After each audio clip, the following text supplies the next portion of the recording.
Hello everyone, Fred here. In this installment of TPP Dynamite, I'm going to be talking about why I'm not particularly excited for a Young Justice Season 5, assuming we ever actually get one.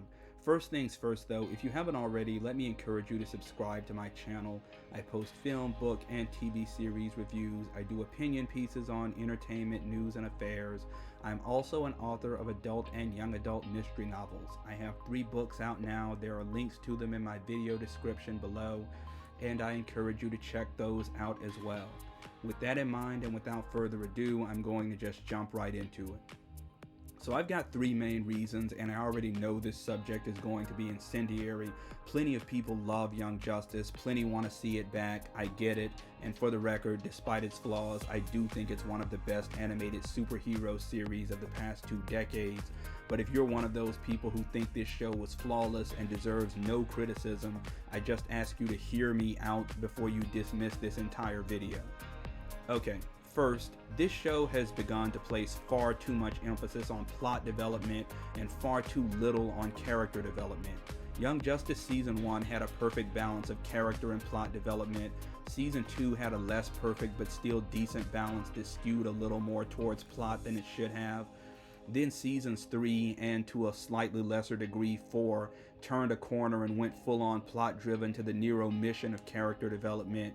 Characters and relationships got tossed in with no build-up or explanation just because they needed to be there. Revelations and decisions just happened because they needed to happen. Major exposition dumps and slideshows basically recapped major events that occurred off-screen. Major story developments got skipped with little to no explanation, all in service of reaching the next plot point. Now, yeah, it all still made for some awesome viewing and some mind-blowing twists and turns, but Seasons 3 and 4 just didn't hit as hard as Seasons 1 and 2. The storytelling wasn't as effective. It seems to have become a game of diminishing returns, and there's no sign that it's going to get any better in a hypothetical Season 5. Second, the quality of that plot has taken a serious dip, especially over the past 2 seasons.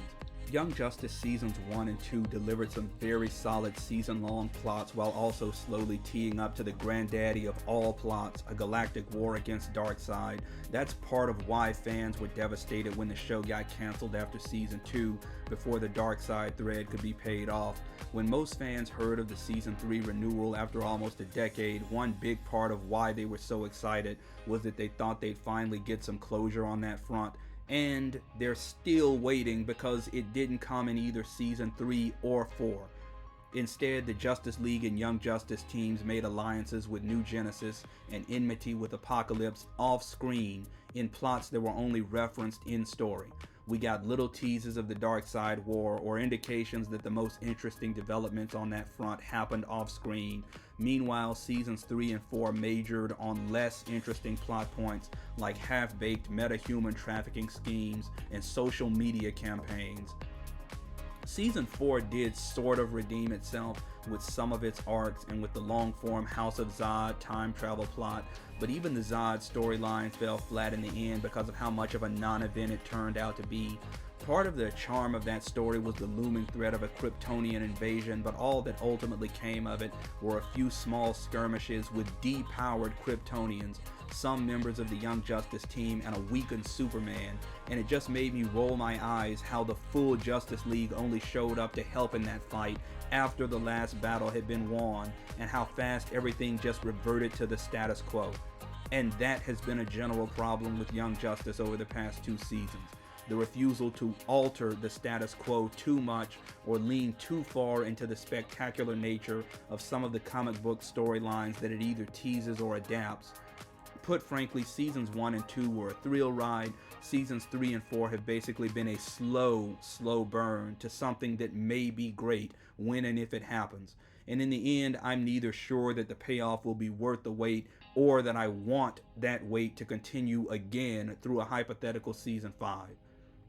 Third, there is too much focus on DEI, leftist politics, and virtue signaling to the exclusion of solid storytelling. Again, season 1 and to a lesser degree season 2 were the gold standards here. With those seasons, you could tell that Greg Weisman, Brandon Vietti, and the other creatives understood that their assignment was to create an entertaining TV show about young superheroes. That was the focus. Now, like any entertaining TV show should, Young Justice seasons 1 and 2 did provoke thought, and they did focus occasionally on issues like race, politics, mental health, and sexuality. It's just that that focus was cleverly coded into the entertainment for the people who were smart enough to locate it. It never came across as a sermon, and it was never something that took precedent over telling an entertaining story. Seasons 1 and 2 aired on Cartoon Network and thus were subject to network censorship, so they basically had to be subtle with the discussing of some of those hot button issues, and I really think that was a blessing in disguise.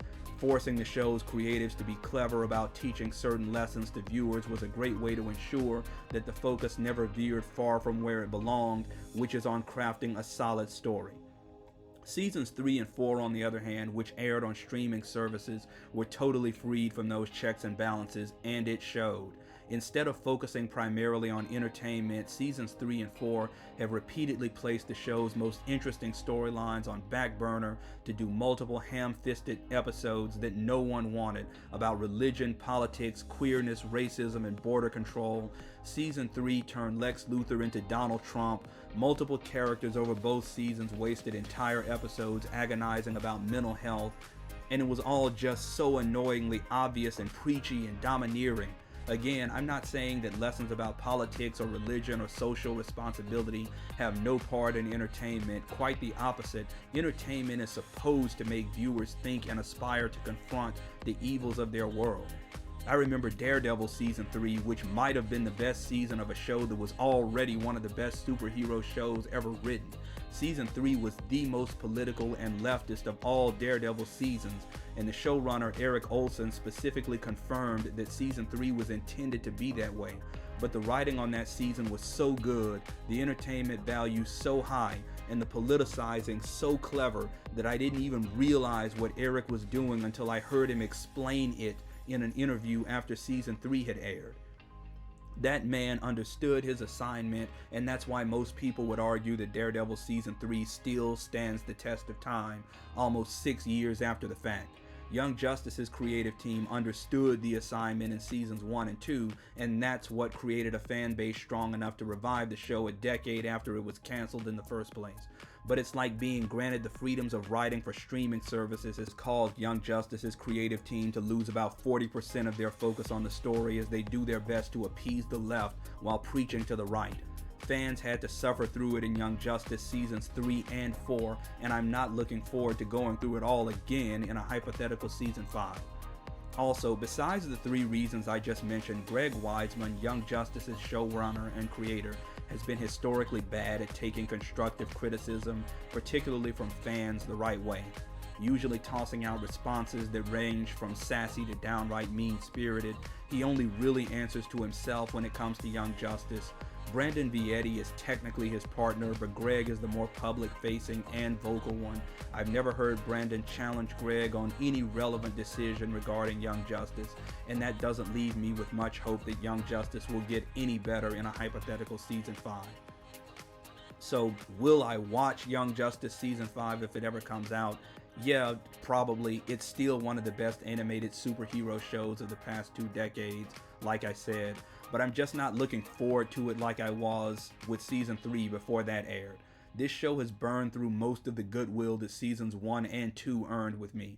Season 4's finale teased a massively interesting story featuring a war with Darkseid and the corruption of Supergirl and Mary Bromfield, but I won't be fooled again. Seasons 3 and 4 wasted season 2's similar finale, and I've got no reason to trust that a hypothetical season 5 wouldn't do the same with season 4's finale. At any rate, that's just my opinion. Let me know yours. How badly do you want to see Young Justice season 5?